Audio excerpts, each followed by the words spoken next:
All right, what's up, Chrome Corner? We're back again for UFC 273. It's me and my boy Charlie T. What's going on, Charlie? Vinsanity.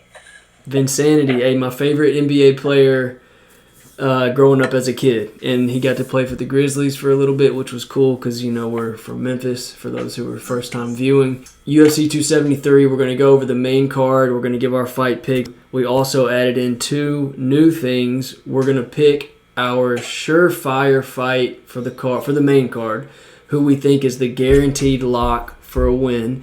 And then we're also going to give a fight on the prelims that we think is the fight to watch on the prelims. And then we'll give our reasons. So we'll start with the prelims pick, and then we'll go through all of our picks on the main card. At the end, we'll give our surefire pick. So, Charlie, I'll let you start because you're the guest. Who's your prelim fight for us to watch? I picked Mickey Gall and Mike Mallet because Mickey Gall he's just an interesting case study in terms of like UFC fighters because he started off white hot, 4-0. He submitted Sage Northcutt. Big time. We're thinking like this guy's going to run through that 170 division or he's going to make a splash. And it just hasn't happened. And apparent in that Diego Santos fight, he gasped out. And you saw it even more evident in the Mike Perry fight. He just it's like as the fight kind of drew on, especially in that second round, Mickey's gas tank. He has no gas tank. And it was just shocking because I'm like, this dude can fight. He's great on the ground. Obviously, he's got a few submissions. He can hold his own stand up. But he just hasn't put it together yet. I mean, he's 30 years old now, so hopefully he can. And I don't know how this fight matches up for Mickey Gall just because Mike Mallet has one of the most interesting track records I've ever seen. he fought in World Series of Fight. Then he moved over to Bellator. And he last fought in XFFC in 2017. He did not fight again almost until 4 years later. He fought in February 17. Then he didn't fight again until December of 20. And he finally was on Dana White's Contender Series with a really good guillotine submission. Okay. But, dude, he has not been an active fighter, so there's not a lot to look at in terms of tape with him. And I'm pulling for Mickey just because he's just a really talented fighter, and I hope he puts it all together. And I think it's going to be close. I'm going with Mickey by decision, but I'm going to say this again, I would not be surprised if he gets submitted by choke. Very well could. Yeah, so both of those guys, I didn't look a whole lot into that matchup necessarily because it wasn't my prelim pick, but just based off what I do know, those, like you said, you can't really see much consistency in either guy, so it's kind of like you're just throwing your hat in the ring with one that you feel, some type of way about. And I think Mickey Gall is a guy it seems like he's got a lot of jiu-jitsu tricks in his bag, so I think it could be interesting for them on the ground if you know jiu-jitsu to watch it. Don't know much about the Mallet guy's stand-up. Mickey Gall's got some good stand-up himself, but I don't know. I would lean towards Mickey, but that's just because I don't have much knowledge of the other guy, and like you said, it's a sketchy scenario background-wise anyways. I think he's got a lot of talent. He could have a bright future. I mean, like you said, we saw him go on a run when he first came in, and it looked like it was going to go a lot more in a steep trajectory than it has, but we'll see where it goes. So for my pick, I'm going to go with the Ian Gary fight, and I think it's solely really because of Ian Gary and all the hype behind him and what he did in his first UFC fight. He's kind of tagged as this, or he's tagged himself at least as the next Conor McGregor, this guy coming over from Ireland who's fought in is it Cage Warriors? Mm-hmm. He fought in Cage Warriors like McGregor. Warriors like McGregor, was a champ over there in that, right? Is that right? Yeah, I want to say yes. I'm not 100% sure. Okay. He might have been. But either way, he was a really good fighter within Cage Warriors, like McGregor was. He's Irish, higher weight class, obviously, bigger guy. But I'll be honest with you. As much as I was like excited to watch him fight his first time in the UFC, he didn't impress me. And I know that if you look at what the outcome of the fight was, it might surprise people because it was a TKO or knockout. I can't remember. But up until that point, I didn't seem impressed. I mean, he was losing the fight, in my opinion, until that point, and it feels like to me he just caught that guy. And I don't know if that was first UFC fight jitters or if he really is not going to be able to hang with this competition level. But we get to find out Saturday. You know what I mean? Yeah, I see what you're saying. I mean, that first fight, the way I saw it too was, I saw it more so he was waiting for an opening. Okay. But yeah, he was getting, I don't want to say tagged, he was getting peppered. I mean, yeah, more peppered than he was doing peppering.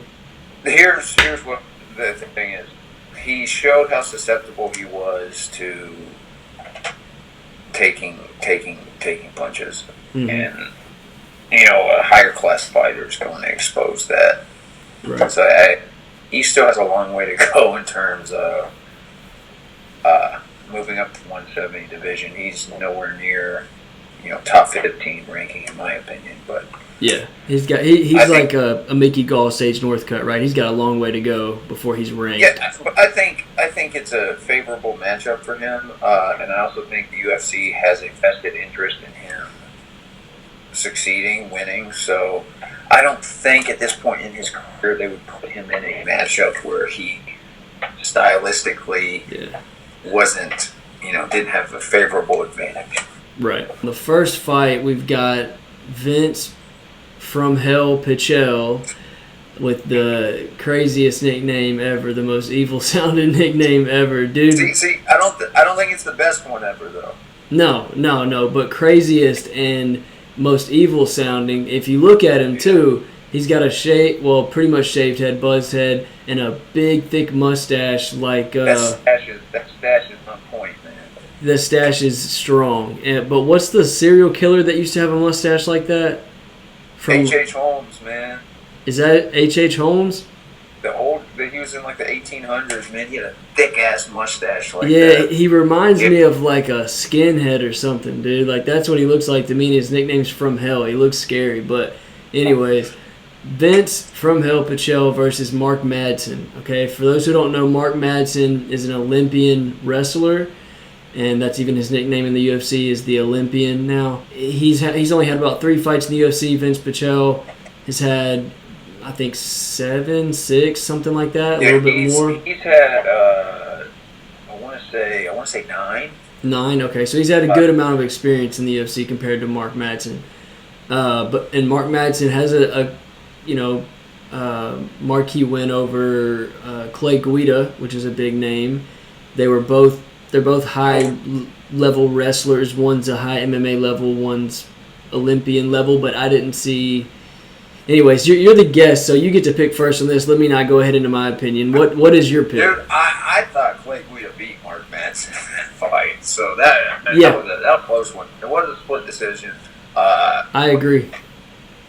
And the thing about, Madsen's a great, he's an Olympic wrestler, but he hasn't really demonstrated his high level wrestling skills since he's been in the UFC. I mean, he had that one knockout. I think it was his debut fight. He had that knockout, and he's had the 2 decisions since. And in my opinion, he's 2-1, but his record's 3-0. But how do they match up? Is Vince Pichel is a black belt in jiu-jitsu, so he definitely can hold his own on the ground, but his last few wins have been really impressive. Like he dominated Jim Miller.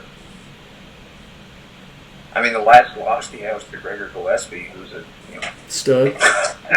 Michelle's last loss to Gillespie, I believe he got, I want to say guillotine choke. It might have been an arm triangle. I don't know. But I know he did get submitted. So if Madsen wants to utilize his wrestling, I think this would be the perfect opponent. But that being said, I'm taking Pichel by unanimous decision just because this one's tough to call. Okay. I pick Vince Pichel. Honestly, in my opinion, I think Vince Pichel has a pretty good advantage on the feet. And I think if he can keep it there, I think it's advantageous for him to not even have to try to go near the wrestling just in case. And I think he can outstrike Madsen the whole night.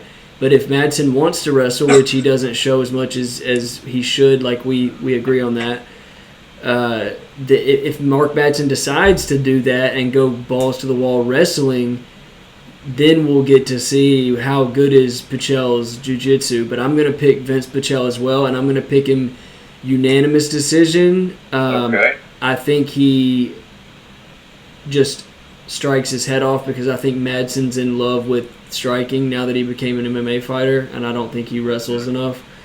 Not while he fights. I don't think he's going to wrestle enough. So moving on to the next fight, the female fight on the card, we've got Mackenzie Dern versus Tisha Torres. Mackenzie Dern is coming off of a loss, but she's had two really great runs in between her only 2 losses in the UFC. She's highly touted as one of the next female champions in the future at some point, possibly.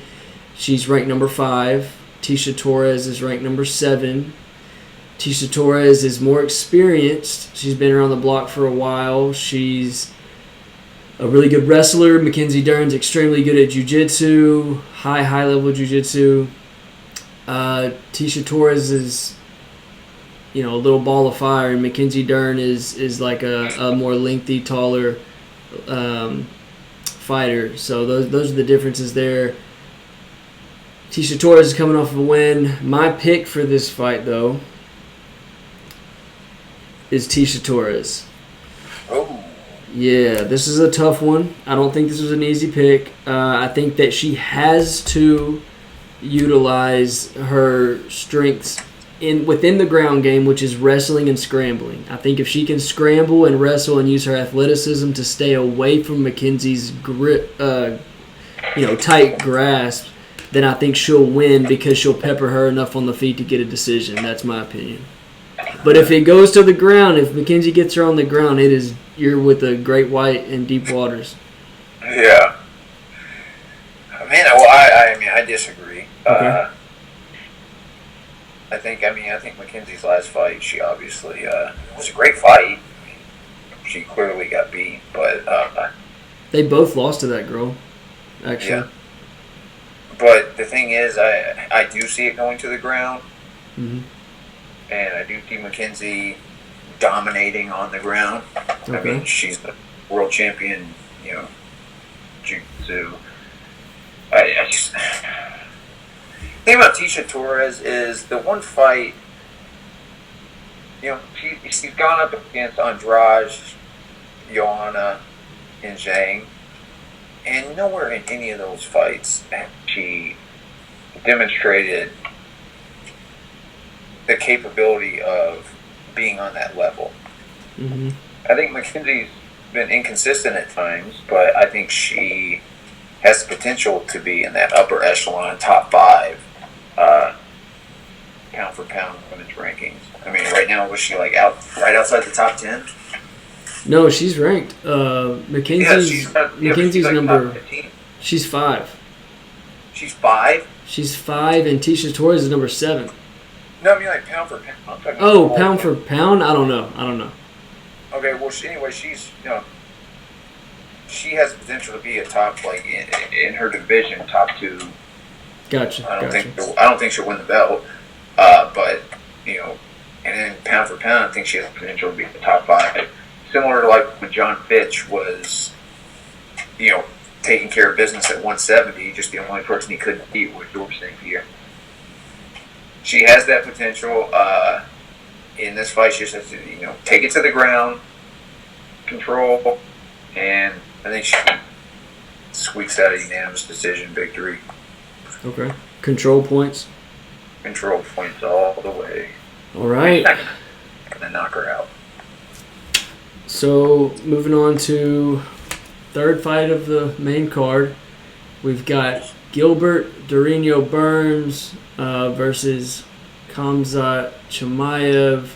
Burns is ranked number 2 in the division. Chimaev is ranked number 11 in the division. Chimaev is an extremely high favorite, which is no, go ahead. Which is, I think I'm going to mirror what you were going to say, which is extremely ridiculous. Yeah. Because he hasn't, as well as he's done, he has not beat the level of competition to give him that high of a favorite. I mean, honestly, personally, even though it's going to be a great fight in my opinion, I might put money on Burns just because of the fact that it's not going to be crazy if he wins, and it will give you a lot of money. You know what I'm saying? Yeah, and the facts are, I have no idea how Chimaev is such a heavy favorite. Insane. How many top 15 wins does he have? I think 1 or 0. One. I think 1. Other than that, dude, Gilbert Burns was this close to being welterweight champ. Mm-hmm. He almost finished Usman. This guy is a fucking savage, man. Like, he stays on you like glue. I mean, he dominated Wonder Boy his last fight. I mean, before that loss to Usman, he beat up Woodley before Woodley's like sharp decline. He knocked out Damian Maia. Dude, Burns is a fucking savage. Like, this is ridiculous. Yes. And I think it's the same thing. People are getting caught up in the Khamzat hype train. I mean, like, he's dangerous, don't get me wrong. I mean, he can knock you out or he can submit you. Proves that every single fight. But he never fought anyone on the level of Gilbert Burns. Right. Or went 3 rounds with anybody. No. Much less championship rounds. Not that this is a championship fight. It's interesting is, didn't he have that really bad stint with COVID? Yeah, which kept him out for a while. So interested to see, because they talk about how that affects your lungs. I don't know the whole breakdown of it, but I'm interested to see if a fight, gets into that late second, third round, where his gas tank is. Because we've heard that, he's just, a fucking savage when it comes to training. He doesn't get tired, but we haven't seen it. Right. So it's the unknown. So who you got? I'm going to say Gilbert Burns by decision. Okay. That could be wrong. I think if it goes to decision, I think Burns wins. Because that's the type of fight. That's the type of fight he wants. He wants to control the pace. Chimaev's looking for that one-punch knockout. I'm going to go against my gut on this. My gut is telling me that he's going to rush Burns at some point in the first round, and he's going to clip him and he's going to beat him. That's what I think Chimaev's going to do.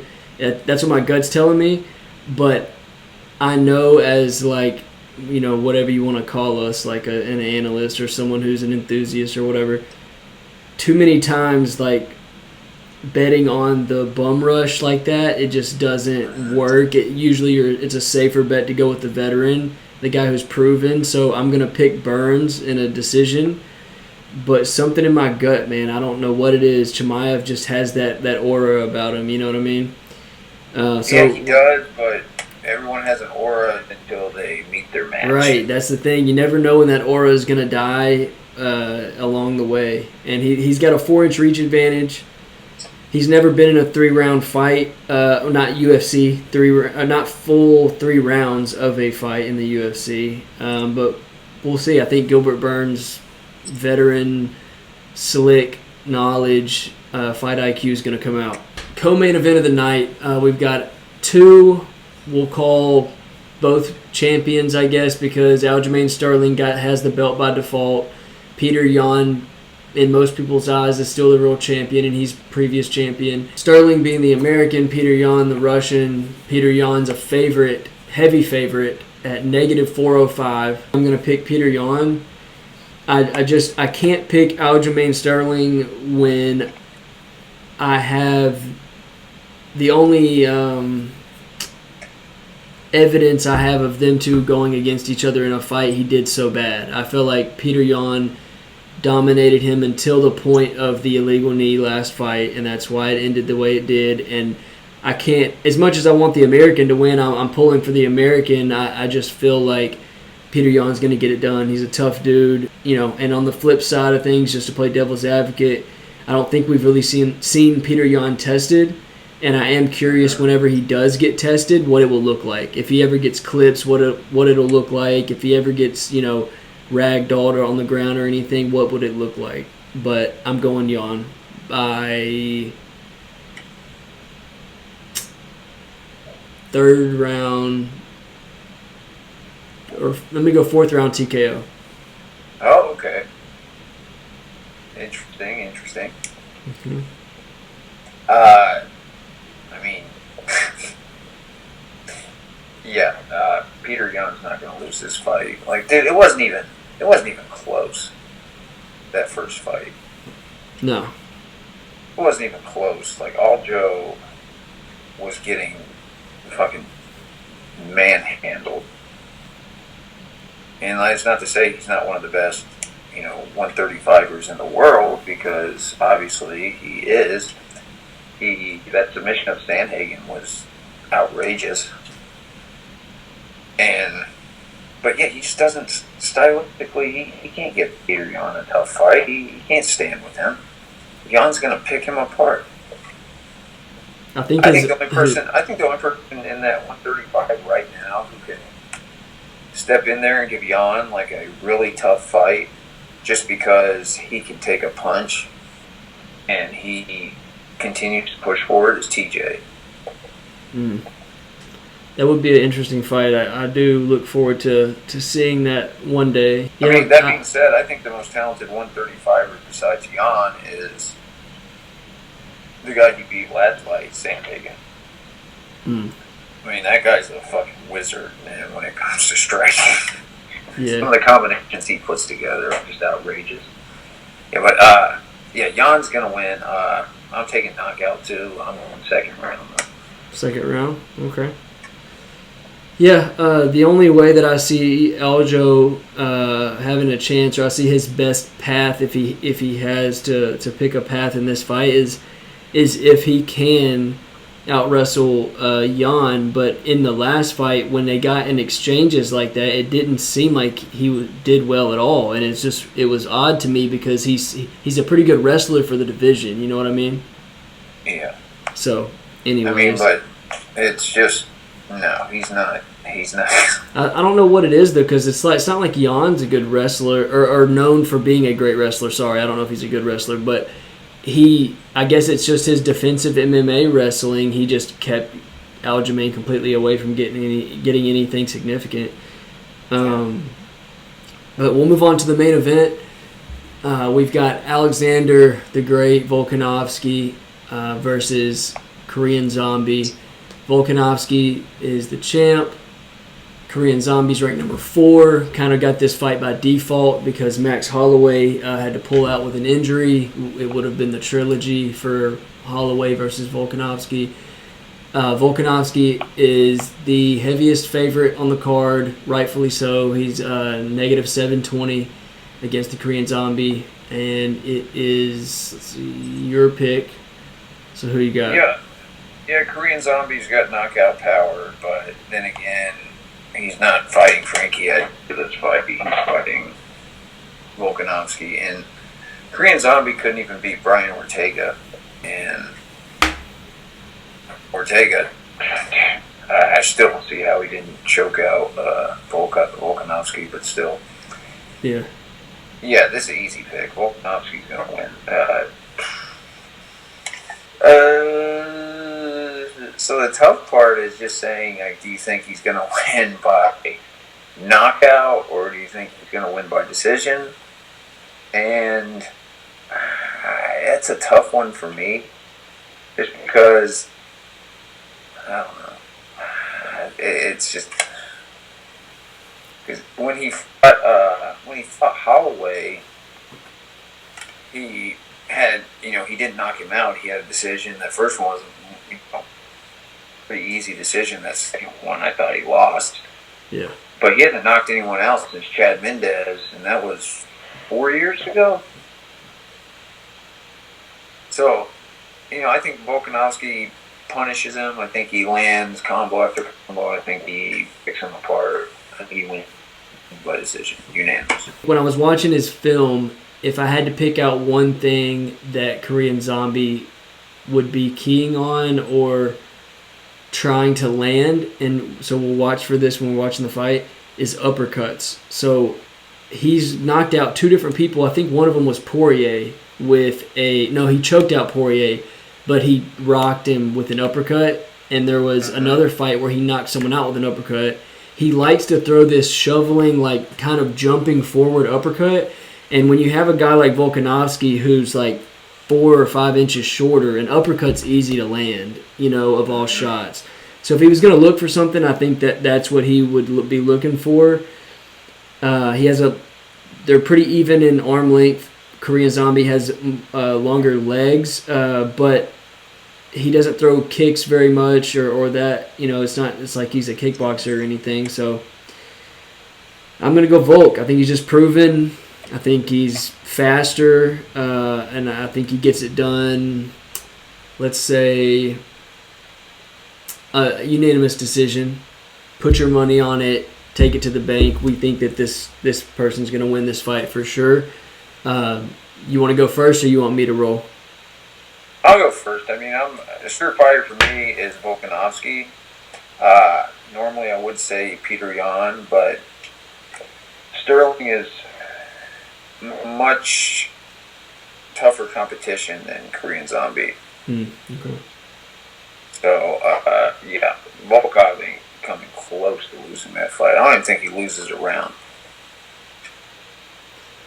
Yeah, it was for me. It was between those 2 fights as well. It was the Aljamain Sterling or Zombie fight.